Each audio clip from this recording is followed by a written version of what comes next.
আপনার কি মনে হয় আসলে যে এই নিয়োগ প্রক্রিয়াগুলো আরও স্বচ্ছ হওয়া উচিত, যাতে করে কোনো শিক্ষার্থী তাকে নিয়ে ধরনের, সে যে কোনো ছাত্র সংগঠনের সাথে জড়িত থাকুক না কেন, এ ধরনের প্রশ্ন যাতে সামনে আনতে না পারে, কিভাবে এড়ানো যায়? আরেকটা গোড়ার প্রশ্ন আমি করি। আমরা যতদূর জানি উনি একাডেমিকলি অত্যন্ত স্ট্রং সাউন্ড একজন মানুষ, কিন্তু বিশ্ববিদ্যালয়ের ভিসি হওয়া কিন্তু প্রশাসন চালানোর ব্যাপার।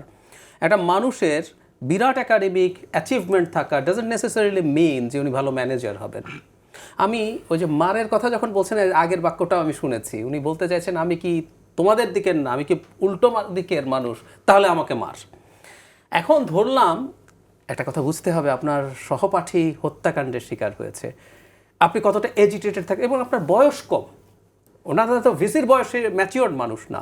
ওই সিচুয়েশনগুলোতে তো আপনি কখনো কখনো ক্ষুব্ধতা তৈরি হতে পারে, পদত্যাগ ধরুন চাইলই, কিন্তু উনি মেজাজ হারালেন।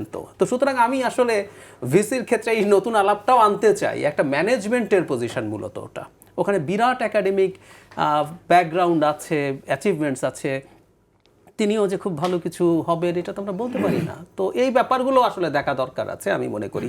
কিন্তু গোড়াতে একটা প্রবলেম হয়েছে, আমি আসলে শুরুতে যে কথাটা বলছিলাম, ভিসিদেরকে নিয়ে আসলে একটা প্রক্সি ওয়ার হচ্ছে, আরও হবে এটা শিওর। এখানে ভিসিকে সামনে রাখা হচ্ছে, ছাত্রলীগ চলে যাওয়ার পর ছাত্র সংগঠনগুলো কারা ক্যাম্পাসে তাদের অবস্থান কীভাবে নেবে, আমি এটা নেগেটিভ অর্থে বলছি না, পজিটিভ অর্থে বলছি। এবং আমি এই প্রসঙ্গে বলে রাখতে চাই, একটা উদ্ভট দাবি আনা হয়েছে, উদ্ভট শব্দটা আমি কনসাসলি ব্যবহার করছি। দলীয় যেসব মানে বড় রাজনৈতিক দল আছে বা যেসব জাতীয় রাজনৈতিক দল আছে, তাদের লেজুর ভিত্তিক যে ছাত্র সংগঠন, তাদের রাজনীতি করা যাবে না বলে একটা আওয়াজ তোলা হয়েছে। মূল কিন্তু আসলে আমি এই যে এখন যেসব অস্থিরতা দেখছি, এই যে মাদক বা নিরাপত্তা, এগুলো না, মূল জায়গাটা হচ্ছে এই জায়গার একটা আলোচনা।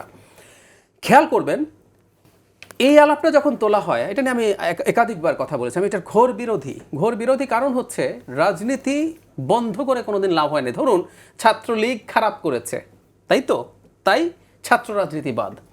তো আওয়ামী লীগ, ছাত্রলীগের বাপ তো আওয়ামী লীগ ভালো করেছে, এ দেশটাকে শেষ করে দিয়েছে, তাহলে কালকে থেকে বাংলাদেশের রাজনীতিবাদ, তত্ত্বাবধায়ক অন্তর্বর্তীকালীন সরকার তারাই দেশ চালাবে। যুক্তিটা আমার এরকম লাগে আসলে।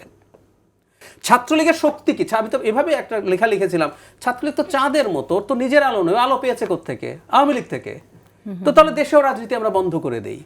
সো এই যে মূলের একটা সমস্যা, এবং একটা ক্যাম্পাস থাকবে যেখানে ছাত্রদল, বামদের ছাত্র সংগঠন এবং ছাত্র শিবির, একটা জিনিস একটু যোগ করে রাখা ভালো। আমি উদ্ভট একটা নিয়ম শুনলাম, যারা ঢাকা ইউনিভার্সিটিতে পড়েছে, ঢাকা এবং জাহাঙ্গীরনগরে নাকি অন্যান্য ছাত্র সংগঠন মিলে সিদ্ধান্ত নিয়েছে ছাত্র শিবির সেখানে রাজনীতি করতে পারবে না। এটা অত্যন্ত অগণতান্ত্রিক অন্য একটা নিয়ম।